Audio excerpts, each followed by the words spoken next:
Assalamualaikum and hello everyone. How are you? Okay, so for today's lesson, you're with me, Madam Farah. Okay, now let's start together.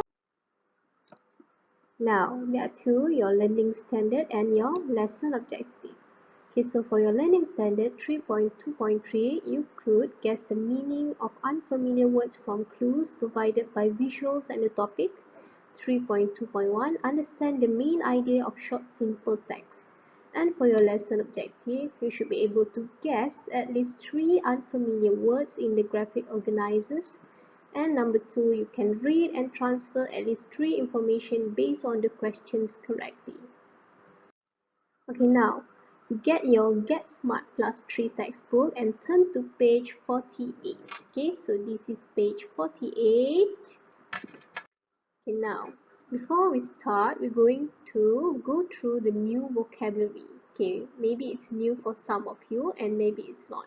Okay, so now let's go through one by one. There are 1, 2, 3, 4, 5, 6 vocabularies all together. Okay, so the first one is garden. Garden. Okay, so as you can see in the picture, it is a picture of a garden, taman. Okay, ataupun kebun. Okay, the next one, slippers. Slippers. Okay, in bahasa Malaysia, you will usually say slipper. Okay, but in English, we have a saying slippers. Okay, so these are the slippers here. Next one is cushion. Okay, so these are cushions.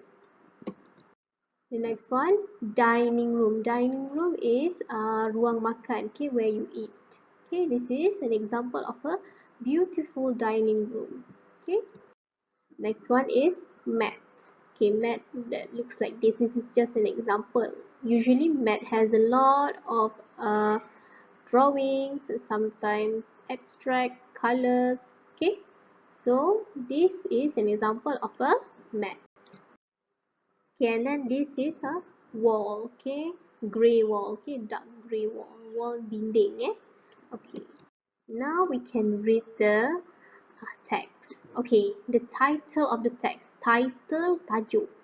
The title is The Traditional Japanese House. So it actually talks about a traditional Japanese house. Okay, so picture number 1. This is a traditional Japanese house with a garden. Okay, as you can see, a traditional Japanese house and there's a garden outside. Okay, picture number 2. This is a picture of slippers just now, right? Okay, so people never wear shoes in Japanese houses. They wear slippers. Okay, kalau dalam rumah Japanese houses, they wear slippers. Kalau dekat Malaysia ni, we don't wear anything, right? We don't put on shoes or whatever. Kita kaki ayam je masuk rumah. Okay, but in Japan, traditional houses, they wear slippers. Okay, pakai slipper. Okay, next one, picture number 3. There are a lot of paper dolls in a Japanese house. There is one big room with mats on the floor and a low table. People sit on cushions. This room is the living room and the dining room too. Okay, so this is a Japanese house. Usually there's a one big room. So this is the big room lah, okay. Ini ruang yang besar tu, bilik besar with mats. Okay, nampak mats alas kat sini kan. Kapet alas kecil tu. On the floor, atas lantai. And a low table. This is the low table. Meja rendah. Okay, bukan meja yang tinggi tu, meja rendah. Low. Low ni rendah, okay. A low table. People sit on cushions. Okay, diorang tak duduk dekat atas chair. Tak duduk atas kerusi. They don't sit on chair. They sit on cushions. Okay, this is the cushion. This room is the living room and the dining room too. So, inilah ruang tamu dan inilah ruang makan. It's the living room and the dining room. Kalau nak senang contoh awak tengok Doraemon kan. Kalau dekat dalam cerita Doraemon tu you can see there. Nobita and the Doraemon eat and also talk in the same room. Diorang punya bilik pun macam ni juga. Okay, makan dekat situ, ruang tamu dekat situ juga. And if you notice in the cartoon Doraemon tu, meja diorang low table macam ni. And then they sit on cushion. Okay, and then for picture number 3, at night, this room becomes the bedroom. They put the table near the walls and make beds on the mats. Okay, at night. Night ni waktu malam, bilik yang sama becomes the bedroom. Okay, jadi bedroom, bilik tidur. They put the table near the walls. Table tadi, ni table letak near the walls. Dekat dengan dinding walls and make beds on the mats. Okay, mats ni yang alas tu tadi dia buatkan tempat tidur, beds. Okay, so that is a Japanese traditional house for you. Okay, now next. This is in your Get Smart Plus textbook, page 49. Okay, first we're going to look into this box over here. It's talking about there is and there are. Okay, there's a difference between there is and there are. There is one big room. Usually we use there is untuk benda yang satu. One only. Okay. There are a lot of paper dolls. There are. Bila are ni more than one. Okay, lebih dari satu. Okay. So there are a lot of paper dolls. There are 2 paper dolls. There are 3 paper dolls. Okay. So there are ni more than one. Kalau there is ni satu sahaja. Okay. So there is one big room. There is one cushion. There is one chair. Okay. One. There is. Kalau pun sama. Tu satu kan. So we use there is a big room. There is a chair. Okay. So remember.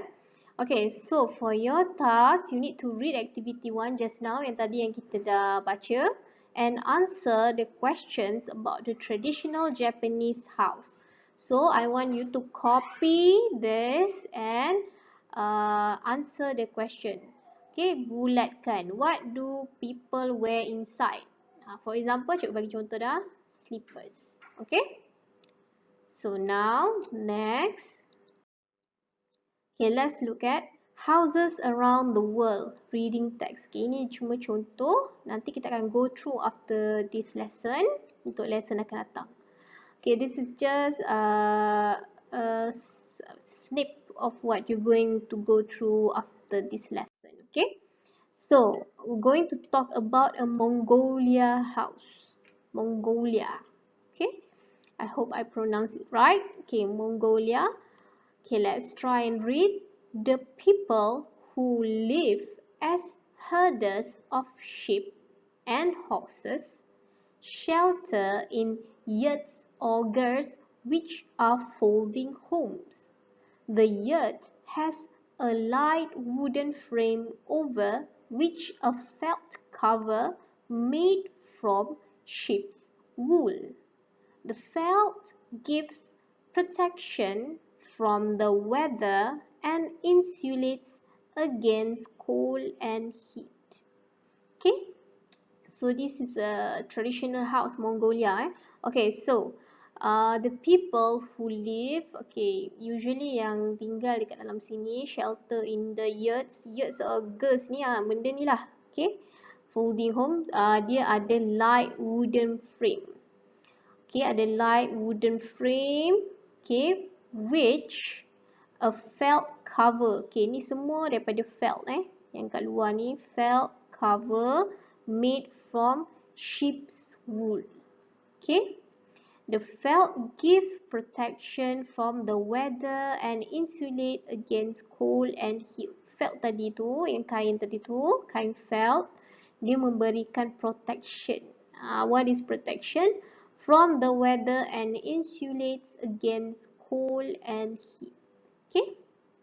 So I'm just going to go through this reading text like that, and then I want you to try and guess ni teka the meanings of these words from the text. Okay, the first one, herders, yurt, and felt. Okay, so try and guess first inside your mind. Cuba je. Okay, teka apa benda ni, herders ni, yurt, felt ni. Okay, dah habis teka? Okay, now next slide. These are herders. Herders ni pengembala usually kambing lah. Okay, so herders ni pengembala. Yurt is this is the yurt. Okay, this is the Mongolia house, we call it yurt. And this is the felt. Ni kain felt. Okay, the house made of this type of material, felt, kain felt. Okay, now for your task, what you need to do is task 1, answer reading comprehension, get smart plus textbook, page 49. And for your task 2, you need to try and guess the unfamiliar words. Okay, for task 1 tadi, muka surat 49. And for task 2 is this one. Try and guess the meaning of these words. Okay, number 1, shelter. What is shelter? Oh, boleh tulis, I accept it in Malay or English, tak kisah. Okay, cikgu terima dua-dua. Dalam bahasa Melayu boleh, bahasa Inggeris boleh, as long as you tell me what is shelter. Nak lukis pun boleh, you can draw. And then number 2, frame. What is frame in the text? And number 3, protection. What is protection in the text? Okay. Okay, that is all. Thank you and good luck. Bye. See you again.